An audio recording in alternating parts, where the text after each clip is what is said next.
stop conducting press conferences almost every day because you will never know what is really happening in the office of the ombudsman. Biro mo, hindi mo alam anong proseso sa isang kaso. Even cases that are filed, hindi alam ng ombudsman yon. Kaya kung minsan nagmumukhang tanga yung ombudsman. Kaya kung wala kang gagawin, press con ka na mag-press con, wala ka talaga maalalaman sa ombudsman kung anong... Nako, binigyan ho ng free tutorial netong si retired Ombudsman Samuel Martires, itong si Boying Rermulla. Kasi nakikita ho ngayon ng ating mga kababayan, tila bagang hindi alam netong si Boying Rermulla kung anong trabaho ng Ombudsman. Yan, maliwanag ha, Boying. Hindi trabaho ng Ombudsman na mayat maya nagpapa-interview. Yung dakdak ng dakdak sa social media at mainstream media. At nandito rin ho pala itong si former Senate President Franklin Drilon. Pero bago yan, isa like at subscribe. Masaya na ho tayo dyan sa mga gusto sumali sa ating community. Yung join button, nandiyan lang ho sa baba. Wala ho tayo maraming pag-uusapan dito sa video na to. Re-recta ho kagad tayo dyan sa napakalupit na interview nitong si Atty. Trixie Cruz Angeles. Dito kay retired Ombudsman Samuel Martires at dito kay Senator Franklin Drilon. Ika nga, pag-usapan ho natin yung mga maiinit na kaganapan sa mga nakalipas na linggo. Kaugnay ho doon sa kesyo gustong buhay ng Ombudsman na problema laban dito kay Senator Joel Villanueva at syempre yung ika nga walang kamatayan at hindi na ho natin pwedeng patayin na issue ng mga maanumalyang flood control project. Heto na ho, wag na ho natin patagalin to. Ika. Sammy. I Sammy. would prefer to be called Sammy. Justice Sammy. Justice Sammy. Yung mga katwiran po nung inyong dismissal, I think are fairly plain. No? Essentially, can you just reiterate the grounds for the dismissal of, or the reversal of the decision of Justice Chit Carpio Morales? From the very start, Senator Joel Villanueva has already raised the defense that the one who requested for the PDAF is the Buhay Party List. Right. And the signature in the Buhay Party List letter is where the findings of the National Bureau of Investigation a forged signature, not the same signature as the one of Joel Villanueva. These defenses were disregarded by then Ombudsman Conchita Carpio Morales. Nako! The decision of Dilawan yun eh. Kailangan nilang magkaroon ng fall guy doon sa issue ng dapat sa kapidap. Karamihan nung kasi ng mga involved doon, kasangkot din sa administrasyon nitong si Panot. Kaya kailangan merong isa sa lineup nila o kabaro nila ang ibenta nila dyan sa issue na yan. At ang napili nila noong mga panahon na yon walang iba kung hindi itong si Senator Joel Villanueva. Carpio Morales came about towards the last week of October. In 2018. 2016. 2016, right. 2016. When I was appointed in 2018, after an inventor of the cases, I found out that there was this pending motion for reconsideration. So I requested the bureau concerned to immediately act on that motion for reconsideration, which they endorsed to me sometime in July of 31 of 2019. Right. On September 13, I approved the recommendation of the Bureau to dismiss or to grant the motion for reconsideration of Joel Villanueva. The first question, Justice Sammy, was that when was the motion for reconsideration filed? I heard you in one interview, you mentioned that you assumed that it was timely filed. But would you have an exact date when the motion for reconsideration was filed by Senator Joel Villanueva? I was told and sent a copy actually by the first page of the motion for of the resolution. It appears that Joel Villanueva filed his motion for reconsideration within the 10-day period to file a motion for reconsideration. Because there are two periods in the Ombudsman. 5 days when it comes to criminal cases and 10 days when it comes to administrative cases. And this is an administrative case? This is an administrative case. Senator Drilon, you've gone through this. You've been a senator for so long. So how do you view the whole... Well, firstly, I haven't seen the decisions and therefore if I comment, it is only on the jurisdiction of the Ombudsman. It is very clear that under our Constitution and the Ombudsman Act, the Ombudsman has no jurisdiction over members of Congress. Boying, makinig ka, makinig. Kaya pala hindi niya pinadala sa dahig Netherlands itong si Senator. Hindi, kala ko susugod na eh.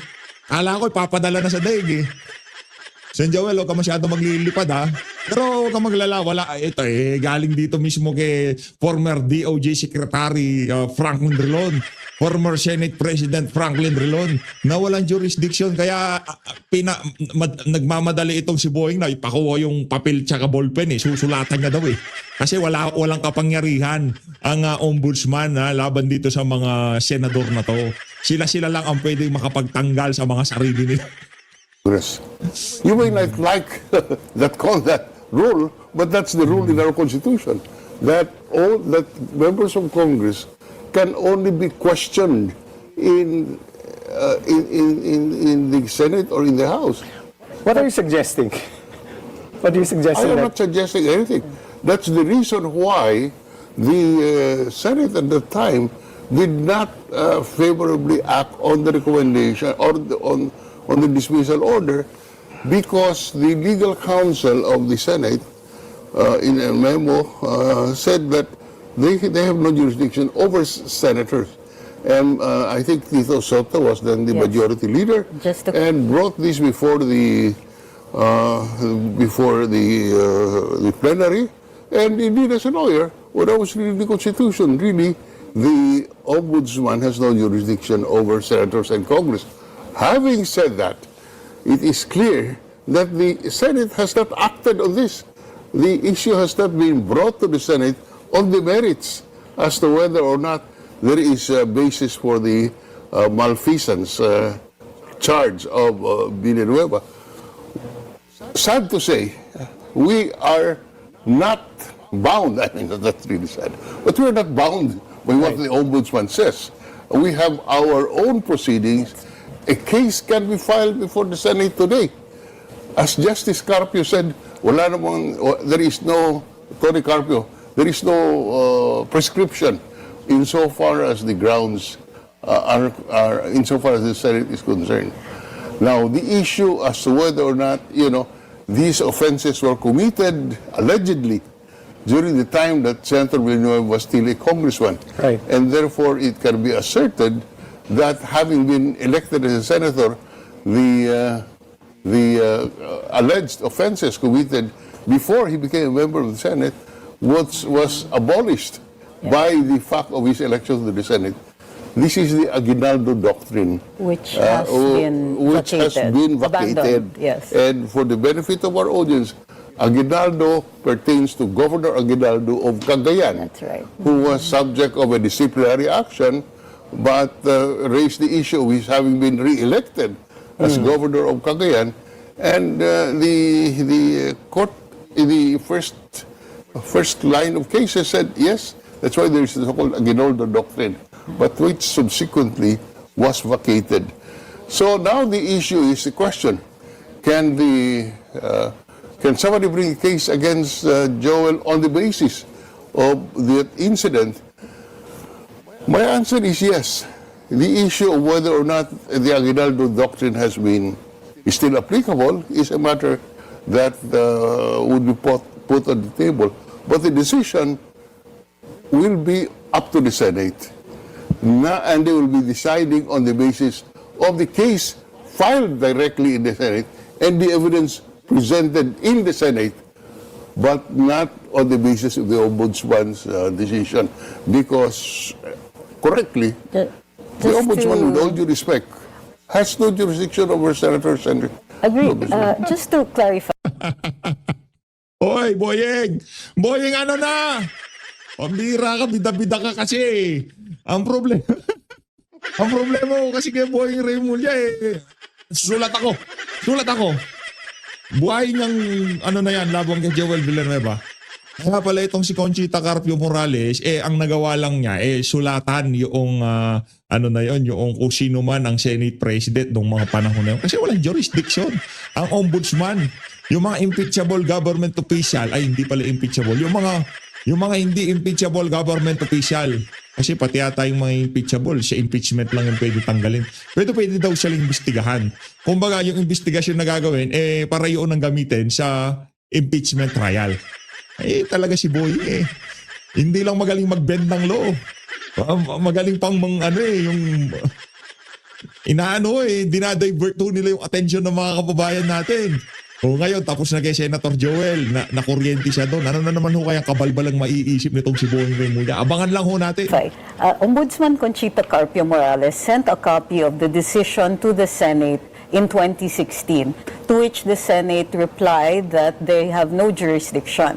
And that Ombudsman has no jurisdiction. Yes, the Ombudsman does not have jurisdiction, and therefore no further discussions on the case were conducted. That's correct. So if the case were again brought up, wouldn't Senator Villanueva just simply raise the same issue of jurisdiction? No, because now what will be discussed will be the merits of the malfeasance.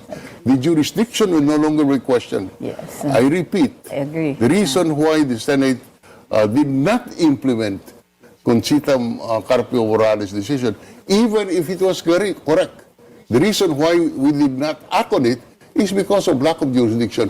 And the four of us here are lawyers. No matter how brilliant or good you are, if the court has no jurisdiction, the court has no jurisdiction. Period. Yes, But just to be clear, but the acts were committed when he was still a member of Congress. That's right. Specifically the House of Representatives. That's right. Now you're taking jurisdiction because he's already a senator, but the acts were committed when he was House. Are you still saying that you can I am invoke not jurisdiction? saying that. What I'm just saying is it can be litigated before the Senate as a body. Initially with the Committee on Ethics, and the arguments be raised in the Senate as to whether or not he is still liable for the acts committed while he was a congressman on the basis of the Aguinaldo Doctrine, and whoever will file a case against him will argue that the Aguinaldo Doctrine is no longer applicable. All I'm saying is that the case of Villanueva can be tried on the merits in the Senate. It has never been tried there. Now, the merits include the matter of whether or not the Aguinaldo Doctrine applies. That's basically what will happen. So that the issue of whether or not the Ombudsman had jurisdiction or has jurisdiction is a settled issue. In other words, the Ombudsman has no jurisdiction, but the Senate as a body has jurisdiction under the Constitution and under the Constitution over members of Congress. Sir Sam, what is this matter of a secret decision? Is there such a thing as a secret decision? We all know that there are certain decisions that are published. The Supreme Court publishes its decisions. All decisions are published. That's it. Yes. No, but there are also minute resolutions, Justice Sami, which are not. Those are the. I think I remember Justice Sami saying in his statement that there are Supreme Court decisions that are not published. Tama ba? Yes. Unpublished. Unpublished. And I think you are referring to minute resolutions po ba? Not just minute resolutions. Not all decisions of the Supreme Court goes into the ESCRA or the Philippine reports, or are published in ESCRA. But doesn't mean that if it doesn't go to the ESCRA or to the SCRA, it's not public.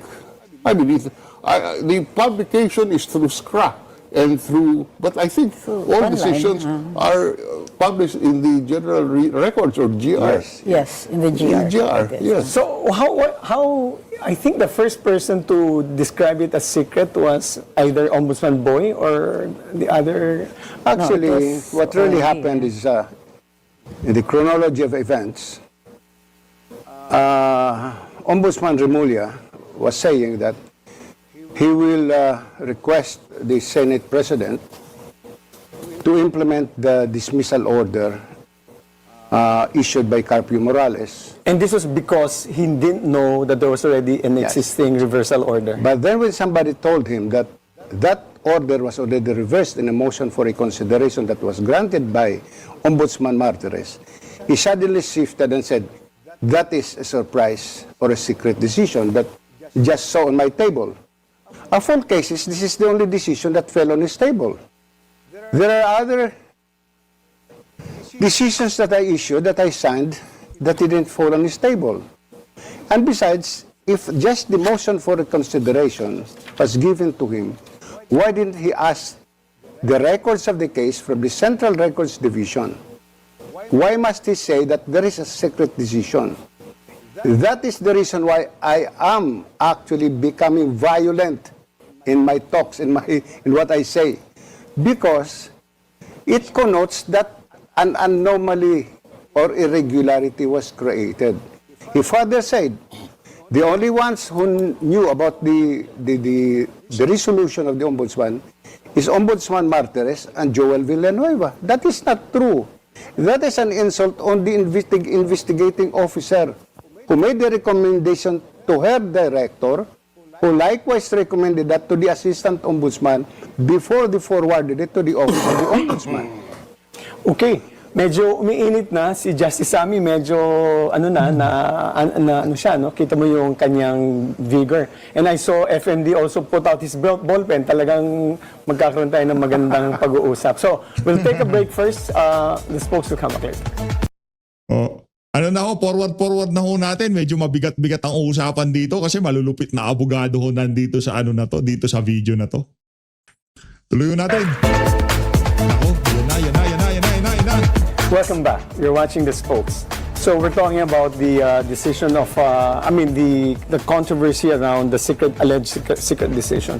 So, nasabi nyo nga ho na nag-umpisa to dahil kay Ombudsman Rermulla. Pero dito po sa, I saw your statement, Justice Sammy, where you, I just want to clarify certain things. No? Like, there was a statement you made that you're saying, kasama sa people are public officials. You're concerned about the future of the public officials.